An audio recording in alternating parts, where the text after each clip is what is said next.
Wow. Out of time. Have you ever felt like that? Out of time, hanging on a ledge, wondering, oh my, what on earth am I going to do? And in that moment of panic, when you feel like you're out of time, what do you do? Because it is in that moment of decision that sometimes become the most critical decisions that you actually make in your business. Sometimes it's in the midst of chaos where you as a leader have to bring comfort and order and sensibility. And as a leader, and someone just commented earlier about that, hey, this is really a lot about leadership. You're right. Chapter 1 is all about leadership. That's why it's a chapter 1. Because as a leader and as a marketer, and this is why I put this up there, it says, in this movie, it said, because nothing is what it seems. In other words, the things that we thought were happening were not happening. And that's what's going on in marketing today. In marketing today, you have, as I shared in a very opening statement, you have a lot of lying going on. And because we have a lot of lying going on, people are losing faith in what they're seeing and in what they're hearing. There's a credibility gap between company to customer, between the product and the people. And you've got to somehow, in my view, I believe, bridge that gap where you're communicating with integrity, irregardless of what may the consequences be. I would rather have someone tell me my product stinks than someone tell me my product is great, but they'll never buy it again because they don't want to tell me my product stinks. I would rather have somebody tell me, you know, your company personnel are terrible, not so that I can go to HR and document and fire, which I think is so wrong, but so that I can go to HR and say, hey, we need to develop this person. How do we develop this person so that they don't make that same mistake? So like the IBM CEO who said, hey, why would I fire him? I just invested $680,000 to train him.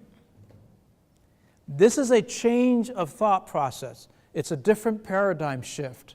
It's looking at your company and looking at your people, because the people are your company, and it's looking at them with care. Because if you look at them with care and you care about them, people don't care how much you know until they know how much you care. And when you begin to care about people, then they're going to start to care about you. And they're going to care about your organization. But what's happening today is that people are looking at people as utilities.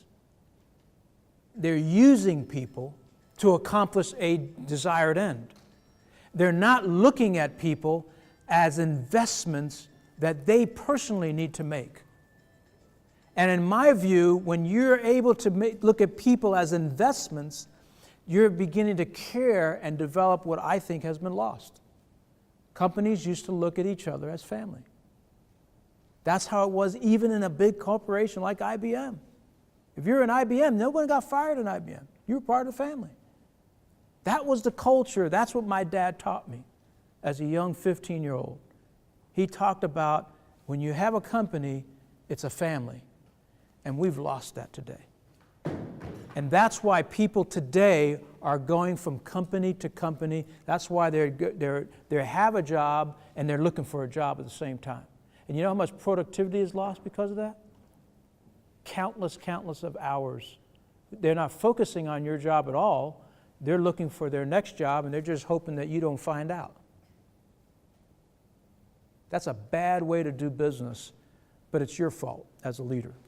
If you create the culture of that, then that's what you're going to have. But if you can create a culture of care, if you can create a culture of development, of training, of helping folks, well, now you're going to be able to develop something what I believe will stop this. Folks, one of the purposes of this book is to get you to slow down. The reason why people are out of time, going frantic and crazy, that's what I wanted you to see. I wanted you to see the frenetic pace that Denzel was on. He was going crazy trying to figure out what to do. And he was on such a frenetic pace that there was no way he could think this thing through. And today, you actually have to do the opposite. You really have to get in an airplane and take the 30,000 foot level and look at your life. What on earth am I doing? Look at your business. What on earth am I doing? Look at your protege. Who on earth am I mentoring to develop and take this thing over or take over my position? What am I doing with my children? What am I doing? In other words, what am I doing with my own talents? Am I developing? Am I growing?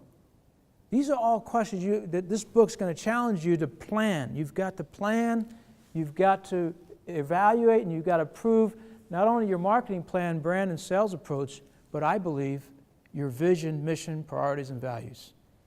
I think those four are very key in life: mission, vision, priority, and values.